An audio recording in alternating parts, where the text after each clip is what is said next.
صداقت قرآن سورۃ فاتحہ سے لے کر والناس تک قرآن کریم کا ایک ایک لفظ سچا ہے۔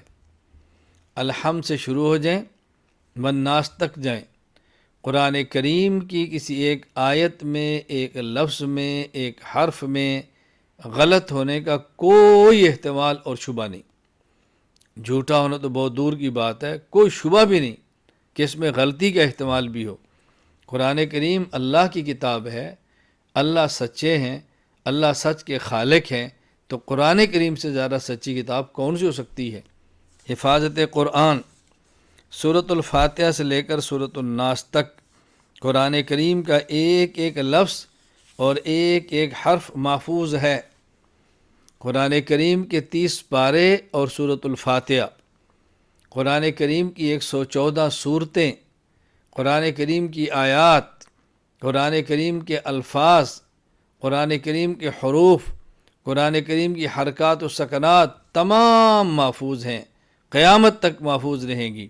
ان کی حفاظت کا وعدہ اللہ نے خود فرمایا ہے، تو یہ محفوظ کیسے نہیں رہیں گی؟ صحابہ کرام رضی اللہ عنہم سے متعلق عقائد، صحابی کی تعریف: من لقی النبی صلی اللہ علیہ وسلم مؤمنا بہ ومات علی الاسلام، جس شخص نے اللہ کے نبی صلی اللہ علیہ وسلم سے ایمان کی حالت میں ملاقات کی ہو اور ایمان کی حالت میں ہی اس کی وفات ہوئی ہو، یعنی صحابی ہونے کے لیے بنیادی طور پر 3 شرائط ہیں، 3 چیزیں ملحوظ رکھنی ہیں۔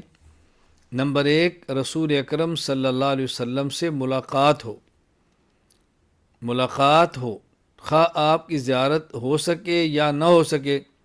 مثلا نابینا ہے، زیارت نہیں کر سکا، مجمع بہت بڑا ہے اور اس کے آگے کچھ اور لوگ ہیں اور اس کی نظر نہیں جا سکی، اور یہ 1 سیکنڈ کی ملاقات یا 1 گھنٹے کی ہو، کوئی فرق نہیں پڑتا۔ اس میں مسئلہ معلوم کریں یا معلوم نہ کریں کوئی فرق نہیں پڑتا، بس رسول اکرم صلی اللہ علیہ وسلم کی مبارک مجلس تک بندہ پہنچ جائے، نمبر 1، اور ایمان قبول کرے، مومن ہو، آپ کو نبی، سچا نبی مانے، نمبر 2، اور پھر اس کا خاتمہ اسی ایمان کی حالت میں ہو، اسلام پر ہو، نمبر 3۔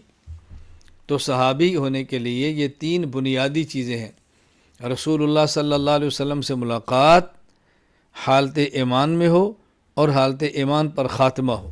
فائدہ: اگر کوئی شخص رسول اللہ صلی اللہ علیہ وسلم کے پاس ایمان لانے کے ارادے سے آئے تو بھی صحابی ہے، اور اگر ایمان لانے کا ارادہ لے کر نہ آئے لیکن محفل میں آ کر ایمان قبول کر لے تو وہ بھی صحابی ہے۔ اسی طرح لقاء کے لیے زیادہ وقت درکار نہیں، بلکہ ایمان کے ساتھ ایک لمحہ کے لیے بھی صحبت میسر ہو جائے تب بھی صحابی ہے۔ یعنی جو شخص رسول اکرم صلی اللہ علیہ وسلم کی ملاقات کے لیے آیا، وہ ایمان کی نیت سے نہیں آیا، اپنی غرض کے لیے آیا، مخالفت کے لیے آیا، لیکن مجلس میں پہنچا، کلمہ پڑھ لیا تو بھی صحابی ہے، اور اگر کوئی ایمان ہی کے ارادے سے آیا ہو تو بھی صحابی ہے۔ پہلے اس کا اعتبار نہیں کہ آیا کیوں ہے، یہ دیکھنا ہے کہ رسول اللہ صلی اللہ علیہ وسلم کی مجلس میں آنے کے بعد وہ کیسا ہے۔ حضور کی مجلس میں آ گیا، کلمہ پڑھ لیا، یہ مومن ہے اور یہ صحابی ہے۔ صحابہ کرام رضی اللہ عنہم خدائی انتخاب ہیں۔ مقام صحابیت محض اللہ کی طرف سے عطا کردہ ایک عظیم الشان منصب ہے۔ اللہ تعالیٰ نے جیسے نبوت اور رسالت کے لیے انبیاء و رسول علیہ السلام کا انتخاب فرمایا، اسی طرح اللہ تعالیٰ نے اپنے محبوب صلی اللہ علیہ وسلم کے صحابہ کو بھی خود منتخب فرمایا۔ صحابہ کرام خدائی انتخاب ہے۔ رسول اکرم صلی اللہ علیہ وسلم فرماتے ہیں: ان اللہ اختارنی واختار لی اصحابی، اللہ نے مجھے نبوت کے لیے اور ان میرے ساتھیوں کو میری صحابیت کے لیے منتخب فرمایا ہے۔ خود عبداللہ بن مسعود رضی اللہ عنہ کا ارشاد موجود ہے: ان اللہ اختارہم لصحبت نبیہ ولاقامت دینہ، اللہ تعالیٰ نے صحابہ کرام کو رسول اکرم صلی اللہ علیہ وسلم کی صحبت اور اپنے دین کو قائم کرنے کے لیے منتخب فرمایا ہے۔ صحابہ خدا ہی انتخاب ہیں، اللہ کا انتخاب ہے، اور اللہ کے انتخاب میں درستگی ہی درستگی ہوتی ہے، بہتری ہی بہتری ہوتی ہے، تصحیح ہی تصحیح ہوتی ہے، اس میں کوئی شک کی بات نہیں۔ صحابہ کرام رضی اللہ عنہم مؤمن ہیں، صحابہ کرام رضی اللہ عنہم مجمعین پکے سچے مؤمن ہیں۔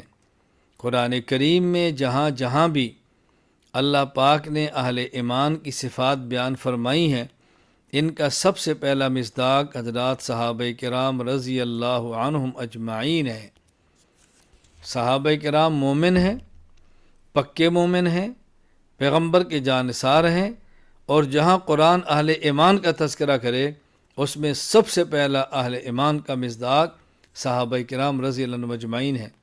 یہ پہلے ایمان لانے والے ہیں، اول المؤمنین، اول المسلمین ہیں۔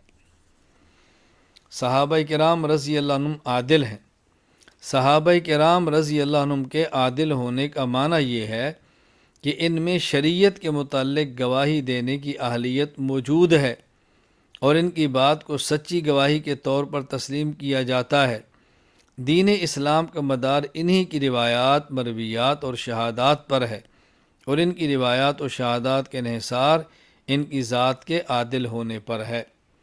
رسول اکرم صلی اللہ علیہ وسلم نے اعلان نبوت فرمایا تو آپ کے اعلان نبوت کی گواہ صحابہ کرام ہیں، آپ کے اعلان نبوت کے گواہ صحابہ کرام ہیں، اور گواہ کے لیے عادل ہونا شرط ہے۔ اگر گواہ عادل نہ ہو تو بتاؤ گواہی کیسی ہوگی، مقدمہ ثابت کیسے ہوگا؟ تو یہ جو مقدمہ ہے رسول اکرم صلی اللہ علیہ وسلم کے دعوی نبوت کا، اس کے عینی گواہ، چشمدید گواہ صحابہ کرام رضی اللہ تعالیٰ عنہم اجمعین ہیں۔ گواہ کمزور ہو جائے مقدمہ کمزور ہو جاتا ہے۔ مقدمے کو مضبوط رکھنے کے لیے گواہ کا مضبوط ہونا بہت ضروری ہے۔ تو صحابہ کرام رضی اللہ تعالیٰ عنہم اجمعین یہ رسول اکرم صلی اللہ علیہ وسلم کے اعلان نبوت کے عینی اور چشمدید گواہ ہیں، اور تمام کے تمام عادل ہیں۔ صحابہ کرام رضی اللہ عنہم محفوظ ہیں۔ صحابہ کرام رضی اللہ عنہم کے محفوظ ہونے کا معنی یہ ہے کہ اگر ان میں سے کسی سے بشری تقاضوں کے مطابق کبھی کوئی گناہ ہو جائے تو اللہ تعالیٰ ان کے ذمے میں وہ گناہ باقی نہیں رہنے دیتے، یعنی دنیا میں اس گناہ سے معافی عطا فرما دیتے ہیں، اور اس گناہ کی وجہ سے ملنے والے اخروی عذاب سے ان کو محفوظ فرما لیتے ہیں۔ صحابہ کرام رضی اللہ عنہ اجمعین محفوظ عن الخطا ہے۔ محفوظ عن الخطا کا معنی یہ نہیں کہ ان سے گناہ ہوتا نہیں۔ محفوظ عن الخطا کا معنی یہ ہے کہ صحابہ سے گناہ ہو جاتا ہے، لیکن اللہ تعالیٰ ان کے نامہ اعمال میں باقی رہنے دیتے نہیں۔ اللہ ان کو ایسی توبہ کی توفیق عطا فرماتا ہے کہ ان کے گناہ معاف ہو گئے۔ جب گناہ معاف ہو گئے تو آخرت کا عذاب بھی ختم ہو گیا۔ تو اللہ تعالیٰ صحابی کو دنیا میں گناہ کے باقی رہنے سے محفوظ رکھتے ہیں، اور موت کے بعد پھر عذاب سے بھی محفوظ رکھتے ہیں۔ صحابہ کرام رضی اللہ عنہم حجت ہیں۔ صحابہ کرام رضی اللہ عنہم کے اقوال، افعال اور ان کی تقاریر حجت شرعیہ ہیں۔ ان کے قول اور فعل کو دلیل کے طور پر پیش کیا جا سکتا ہے۔ جو بولیں وہ قول، جو کریں وہ فعل، ان کی موجودگی میں کوئی تابعی بات کرے یا کام کرے اور یہ خاموشی اختیار کرے، یہ ان کی تقریر ہے۔ تو صحابہ کرام کا قول یہ بھی حجت، صحابہ کرام کا فعل یہ بھی حجت، صحابہ کرام کی تقریر یہ بھی حجت اور حجت شرعیہ ہے۔ صحابہ کرام کے اقوال کو، افعال کو، تقاریر کو بطور دلیل شرعی کے پیش کیا جا سکتا ہے، بطور حجت شرعیہ کے پیش کیا جا سکتا ہے، تو صحابہ کرام حجت ہیں۔ صحابہ کرام رضی اللہ عنہم معیار حق ہیں۔ صحابہ کرام رضی اللہ عنہم کے معیار حق ہونے کا معنی یہ ہے کہ اللہ تعالیٰ کیا اس شخص کا ایمان اور عمل قبول ہوتا ہے جو صحابہ کرام رضی اللہ عنہ مجمعین کے ایمان اور عمل کے عین مطابق ہو، اور اگر کسی کا ایمان اور عمل صحابہ کرام رضی اللہ عنہ مجمعین کے ایمان اور عمل کے مطابق نہیں ہوگا تو وہ اللہ کے ہاں قبول بھی نہیں ہوگا۔ نہ تو وہ شخص اللہ تعالیٰ کی بارگاہ میں مومن کہلائے جانے کا مستحق ہے اور نہ نیک کہلائے جانے کا مستحق۔ صحابہ کرام رضی اللہ عنہ مجمعین معیار حق ہیں، یعنی جو انسان بھی جنت میں جائے گا رسول اکرم صلی اللہ علیہ وسلم کی امت میں سے، اس کے لیے ضروری ہے کہ اس کے عقائد وہ ہوں جو صحابہ کرام کے ہیں، اور اس کے اعمال نیک وہ ہوں جو صحابہ کرام کے ہیں۔ معیار حق ہونے کا معنی یہ نہیں ہے کہ صحابہ کرام سے کبھی گناہ نہیں ہوا، اور معیار حق ہونے کا معنی یہ نہیں ہے کہ صحابہ سے گناہ ہوا تو ہم نے گناہ ضرور کرنا ہے۔ معیار حق ہونے کا معنی یہ ہے کہ عقیدہ اور عمل وہ ہو جو صحابہ کرام کا تھا، لیکن اگر عمل میں کوتاہی ہو جائے، اگر گناہ ہو جائے، بدعملی ہو جائے، تو یہ دیکھنا ہے کہ کسی صحابی سے اگر گناہ ہوا تو اس کی کیفیت کیا تھی، اس نے توبہ کیسے کی، بس وہی طرز عمل ہمارا بھی ہو۔ یہ ہے معنی معیار حق ہونے کا۔ معیار حق ہونے کا معنی عقیدہ وہی ہو جو صحابی کا ہے، نیک عمل وہی ہو جو صحابی کا ہے، اور اگر کبھی گناہ ہو جائے تو پھر دیکھنا ہے صحابی سے گناہ ہوا تو اس کے بعد ان کا عمل کیا تھا، جو ان کا عمل تھا وہی ہم اختیار کریں۔ وہ عمل کیا ہے؟ سچے دل سے توبہ کرنا، اللہ کو توبہ کر کے منا لینا، توبہ کر کے گڑ گڑا کے رو کر اللہ سے اپنا گناہ معاف کرا لینا۔ معیار حق ہونے کا معنی یہی ہے۔ صحابہ کرام رضی اللہ عنہم تنقید سے بالا تر ہیں۔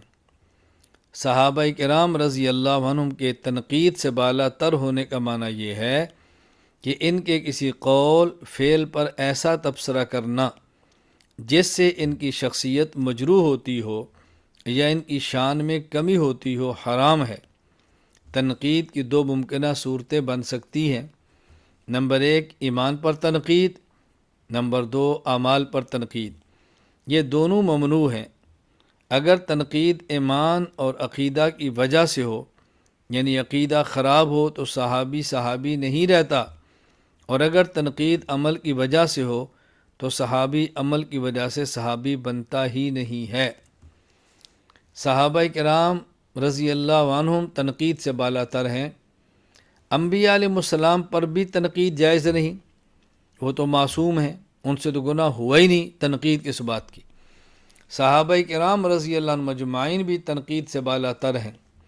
صحابہ کرام سے گناہ ہوئے ہیں لیکن ان کے گناہ معاف ہو گئے، اب تنقید کا کوئی جواز نہیں۔ اور ذرا بات سمجھنا، تنقید کیوں نہیں کرنی، وہ تنقید سے بالا تر کیوں ہیں، تنقید ان پر ہو ہی نہیں سکتی۔ وجہ، کسی بھی شخص پر تنقید ہوتی ہے اس کے عقیدے کی وجہ سے یا اس کے عمل کی وجہ سے، یا عقیدہ غلط ہو یا عمل غلط ہو۔ اگر کسی شخص کا عقیدہ غلط ہے تو صحابی بن ہی نہیں سکتا، وہ تو صحابی ہے ہی نہیں۔ اگر عقیدہ ٹھیک نہیں ہے تو صحابی نہیں ہے۔ سوال یہ ہے جب صحابی مانا تو پھر تنقید سے بالا تر ہے۔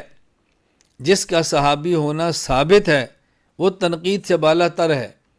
صحابی ہوتا ہی وہ ہے جس کا عقیدہ ٹھیک ہو، تنقید کیسے کریں گے؟ باقی بدعملی کی وجہ سے تنقید کرنا یہ بھی ٹھیک نہیں، کیونکہ صحابی ہونے کے لیے صحیح عمل بنیاد نہیں ہے۔ صحابی ہونے کے لیے بنیاد صرف اور صرف پیغمبر کی صحبت حالت ایمان میں ہے، اور ایمان پر دنیا سے جانا ہے۔ تو دنیا میں کسی بھی شخص پہ تنقید دو وجہ سے ہے، یہ عقیدہ ٹھیک نہ ہو یا عمل ٹھیک نہ ہو۔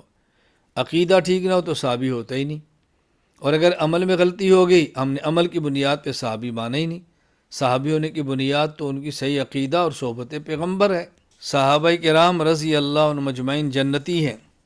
صحابہ کرام رضی اللہ عنہم سب کے سب جنتی ہیں، ایک لمحے کے لیے بھی جہنم میں نہیں جائیں گے۔ ان تک تو جہنم کا دھواں بھی نہیں پہنچ سکتا، قیامت والے دن سیدھے جنت میں جائیں گے۔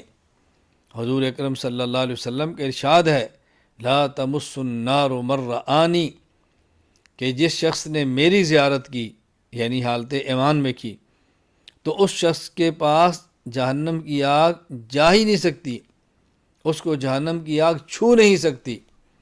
صحابہ کرام پکے جنتی ہیں، کلم وعد اللہ الحسنہ، پکے جنتی ہیں اور ہمیشہ جہنم سے دور ہیں۔